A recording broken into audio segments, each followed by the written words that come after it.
Dr. Jason Johnson joins us now from Atlanta. He was a good friend of Clementa Pinckney. Thank you very much for joining us.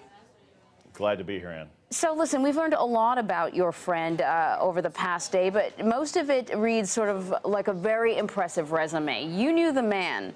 Tell me who he was.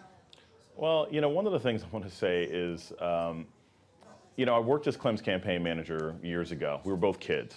And I've worked on a lot of campaigns. I've worked for Republicans, I've worked for Democrats. I have yet to meet someone else who had a greater amount of humility and love and appreciation for the community that they served. And it's very easy for us to say nice things about people when they've passed, but when someone lives their lives the way that Clem lived his life, it was always an honor and a privilege to work with him and to know him. And this is a tragedy beyond measure, not just personally, but also politically and professionally. Yeah, you mentioned working with him on his political campaign.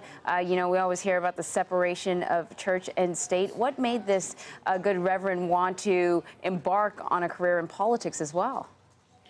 He really cared about his community. And there's a prime example of this. So I'm down there, and I had gone to the University of Virginia, and so I had all the technical things. I know how campaigns are supposed to work, and I'm telling Clem, we need to go out there and we need to raise money for the campaign. And he didn't want to ask anyone for money.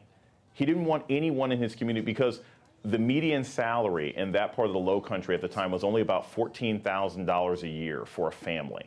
Mm-hmm. And he said, I don't want people to give me money for this campaign because I know they will, and then they won't eat. That's the kind of man that he was. He would rather lose an election or just not get any help one way or another than in any shape, way, or form put any additional hardship on the community he represented. And the church where he worked, Emanuel AME, we've learned now it was not just an important church in terms of faith, but in terms of history as well. I'm wondering if you knew what he wanted the church to be for the community.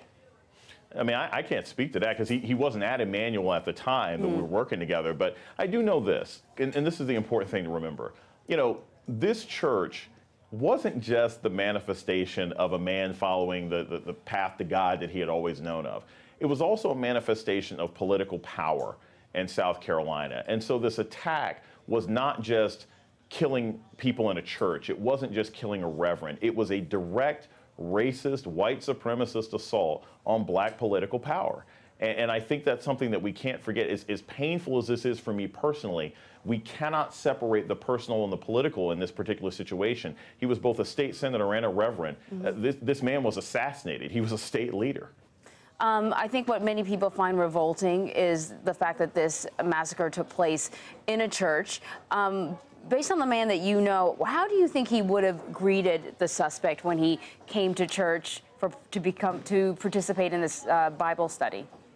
With warmth and love. I mean, he was always so kind and so loving, and even to people who were hostile and unfair to him. And let's be perfectly candid.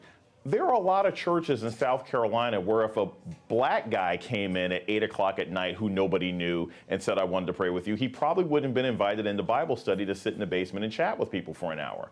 So that's the kind of man that Clementa was. He really did believe in the all-encompassing power of God, and he really did believe in how the political system could transform and bring everybody together. It's that very love and kindness that subjected them to the violence that eventually took all their lives.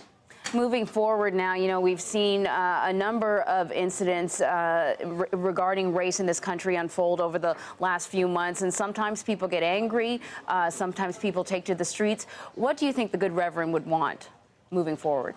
Well, Clem would want something peaceful. I mean, he would always say something peaceful. He would say, look, we need to protest, we need to agitate, we need to change laws. That's what he would advise and suggest. But I do say this, and I say this from the bottom of my heart. There is an unfortunate realization that we all must come to, that there are some people who just don't like black folks in America, and then there are some people who are neo-Nazis. And this young man is a neo-Nazi, and the effort and the goal of neo-Nazis is to kill black people.